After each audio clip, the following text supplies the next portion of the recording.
Bonjour à tous. Dans cette vidéo, je vais vous présenter la technique pour effectuer une division décimale. Avant de parler des divisions décimales, je vais revenir sur la division euclidienne sur la fin de la vidéo que je vous avais présentée précédemment sur la division euclidienne. Pour rappel, si je divise 147 par 6, comment cela fonctionne? Je vais me demander dans 14 combien de fois 6, 2 fois. 2 fois 6, ça fait 12. Je regarde combien de dizaines il me reste. 14 moins 12, il m'en reste 2. J'abaisse mon chiffre des unités. Dans 27, combien de fois 6? 4. 6 fois 4, 24. Je regarde combien d'unités il me reste. Il me reste 3. Et mon reste est plus petit que 6. Je dois m'arrêter. Ma division est terminée. Mon quotient, c'est donc 24 et il me reste 3. Autrement dit, 24 fois 6 plus 3 me permet de retrouver 147. Cette division va par exemple être très utile si je dois partager des élèves en équipe de 6 pour par exemple faire un tournoi de volley. J'aurai donc 24 équipes de 6 joueurs, de 6 élèves, et il me restera 3 élèves que je pourrais dispatcher dans les équipes qui me restent.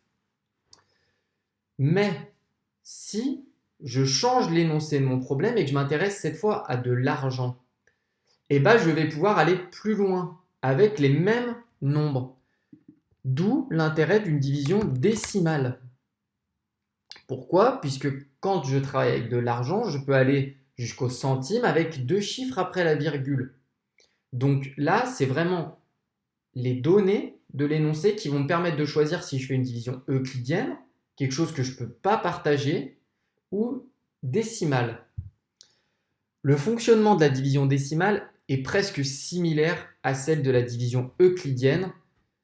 Il y a un élément à se rappeler, c'est que quand je descends le chiffre des dixièmes de mon dividende, je mets une virgule dans le quotient. Ici, je n'ai pas de dixième, j'en ai 0, donc je peux rajouter virgule 0. Je vais abaisser mon 0 et en fait, je vais me demander combien de fois j'ai 6 dans 30 dixièmes. Mais comme je réfléchis avec des dixièmes, c'est là que ma virgule apparaît dans le quotient. J'abaisse mes dixièmes. Je fais apparaître ma virgule dans le quotient. Combien de fois j'ai 6 dans 30? J'ai 5 fois. 5 fois 6, ça fait 30.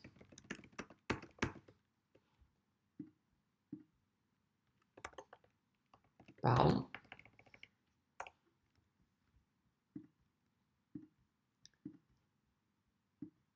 Et si je fais 30 moins 30,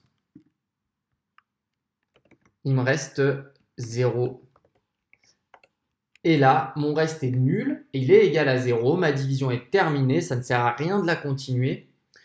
Le résultat de la division décimale de 147 divisé par 6, c'est 24,5. Autrement dit, si je dois trouver 147 exactement, c'est 6 fois 24,5 et il n'y aura pas de reste. Ici, la division euclidienne, ici, la division décimale. Voilà, j'espère que j'ai été clair. Si vous avez d'autres interrogations sur la division, vous pouvez aller voir la vidéo sur la division euclidienne, ça vous permettra de vous rappeler aussi comment elle fonctionne.